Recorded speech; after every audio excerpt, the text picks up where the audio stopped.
Hi, this is Miss Hottie from Olympian High School. It's the night before the AP test, and I just finished having my last additional office hours with two of my students, most dedicated students, and a question came up about what do I do for the rest of the evening. It's 6:16 now, and so you might be a little nervous, like what do I do with the rest of this time? So I'm going to remind you that I've made you a one-page document in Miss Hottie's DBQ resources and test prep, where number one, it says practice. But at this point, with just 4 hours before going to bed, 3 to 4 hours, because really you should be in bed no later than 10, you need to go to sleep for a couple of reasons. Sleep is going to help you with your memory. It's going to help with your health. You're going to feel a lot better. You need to sleep. Kelly, I see that you're on here. It's a good thing you're working hard. There's a couple of you kids on here. I can see it. Callie made a guest appearance. At this point, if you've at least practiced 3 times, because I really think it takes 3 times to do well on the AP test for the DBQ. If you've practiced at least 3 times, I would say stop practicing. What you can do, and this is what I did on the GRE, and I scored a perfect on the writing section of my GRE, and I'm not saying that to brag, but I'm telling you this worked for me. When I was taking my GRE, the day before the test and the day of the test, because I was studying right until the test started. Like I studied until I walked through the doors to take the exam. I still went to bed. Make sure you go to sleep. What I would do, I had a test prep book. I would look at the question, look at the answer. Look at the question, look at the answer. Because at this point, you're kind of tired. You're running out of time. You don't want to spend a full 45 minutes writing a DBQ. Nobody's got time for that anymore unless you haven't done any. And then you should definitely do at least one. You have to do at least one to feel like you can do this, okay? But some of you, you've done all the DBQs I've given you and one in your prep book. So maybe you've done 5. If you've done 5, you're done. Stop practicing and do this other recommendation. This is my last recommendation. So go to the same place that you would on the DBQ resources and click on DBQs from the College Board website.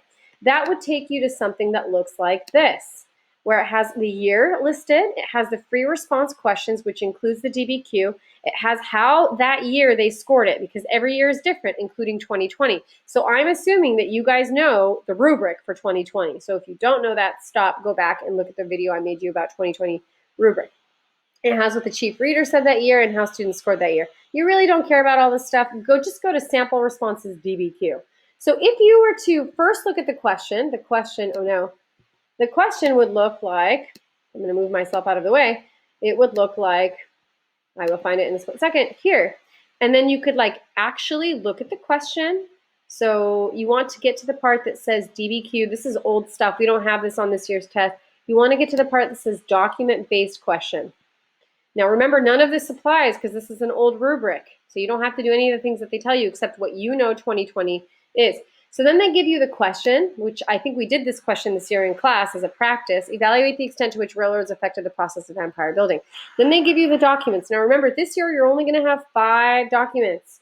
But that year, who knows how many they had? They had a few, you know? So anyway, look at the question and then stop once that DBQ is over. Don't look at the other types of questions that no longer exist. And then go back to the page that has sample responses to question 1 DBQ. Click on that, and that will take you to another page that looks like this. Now, if you go to the top of this page, this is so useful. Oh, my computer's a little bit old. I need a new one in 2020 for sure. So it might have frozen. Here we go. So if you go, it says sample score, student responses, and scoring commentary. And what it'll do, which is so helpful, is it will tell you, it will give you examples of what could have been a thesis. And it will give you examples of what could have counted as context. And it will give you examples of what could have been used as evidence and how to get the points for arguing. Then it will give you, now remember this is an old rubric, so it's slightly different than this year. Then it will give you examples for evidence beyond the documents, and make sure that when you're saying evidence beyond the documents, you're really making obvious it's not in the documents. It will give you examples for how you could have sourced. And then it will give you examples for what you could have done for complexity. So just that by itself, if you stopped right there, you'd be like, oh, this is how I could have answered that question.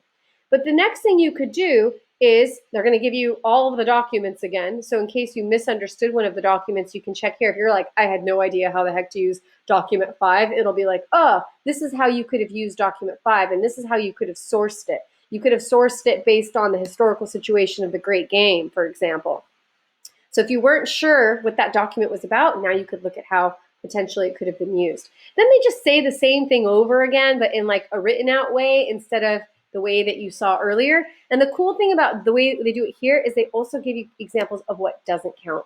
So you can be like, oh, I would have gotten it wrong because I would have done it this way. So you can kind of see what doesn't count. And then here's the most important part. After they do the rubric breakdown with you, which remember, it's a different rubric this year. This year it's 10 points, not whatever it was last year. Don't worry about that.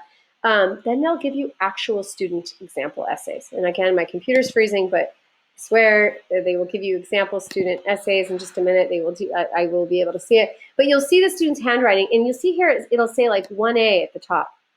And then it will give you like the student's essay, and you'll be able to read it. And as you're reading it, try to think, what is the student trying to do in each sentence, or just read it, and then look at how they graded it. Now, they won't grade it until the very end. So, you know, there's essay 1A, there's essay 1B, because obviously they're not going to tell you Billy Bob wrote this or Sarah wrote this. They don't want to, you know, embarrass any students or make any students. They're just using it as an example for you.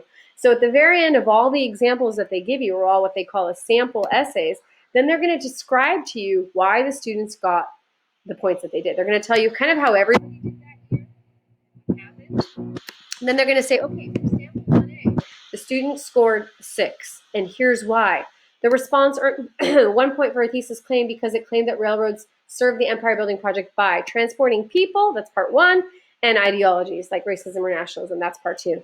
The response earned 1 point for context in the second paragraph. So it even tells you like where you could look for it if you're like wanting for an example so that you can make yours sort of like theirs. You can see, what did they do in the second paragraph? You know, and it'll tell you like this is how they got the points. It'll tell you, oh, they used all 7 documents and their outside evidence was the evidence about the British Raj. So all of this is going to help you when you're thinking about your own essay. Now remember, the rubric for this year is different from the rubric for last year, but this nonetheless helps you. You could stop right there. You don't have to go and look at what the other essays got because the other essays aren't going to be as good, right? Now they're going to score a 4 or they're going to score a 0, but you could look at those essays because you might want to see, well, can a student that gets this, like, what did that essay do that got them the 4? Like, you could look at all the examples or you could look at just the best examples. If I had limited time, which you do tonight because you've only got 4 hours, I would set the goal of potentially looking at a couple of DBQs, let's say 2 at a minimum. You look at the question, try to think about how you would answer it. Don't answer it, don't write it. Skip to the student samples, look at all the ways that they said you could have gotten the points, and then read an actual student essay, and then look at how that student got points. Then move on. Maybe take a break, you know, have a snack, and then go to another DBQ, go back to that page that I showed you, and look at another DBQ from another year. But always keeping in mind that in these other years, like 2012, they had a completely different rubric. So they might say a student scored really high and that you might see them doing something that wouldn't count now, like asking for an additional document. That's not going to count. But still, you can use it to think about, how would I use documents? How could I answer the question?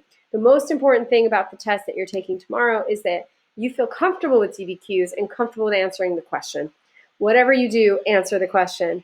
I know you're probably tired. Make sure you get some sleep tonight. If you're feeling a lot of jitters, maybe do some light stretching or whatever kind of exercise will help you calm down. You need to sleep tonight. And I'm available if you need to email me about a question or you have my Google phone number. Now, that would never apply under normal circumstances. When it's 2:40 p.m., I am done. But because it's the night before your AP test, I'll be available, even though I said I would stop working at 6. If you really are nervous, or for example, a student contacted me today saying they didn't order an exam for her, then contact me. I might be able to get back to you.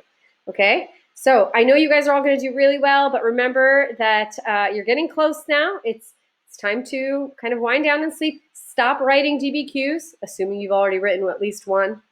Stop and start looking at other DBQs. Kind of like me when I said, look at the question, look at the answer. And then remind yourself about, you know, like flip through the book. Go back through evidence, the names of people, the names of like, look at the marginal notes. Remind yourself of terms that you may have forgotten. You guys are going to do great. So I hope this helps you. And tomorrow's the big test. I will try to make sure that I touch base with you a little bit tomorrow morning as well. Have a great evening. Sleep well.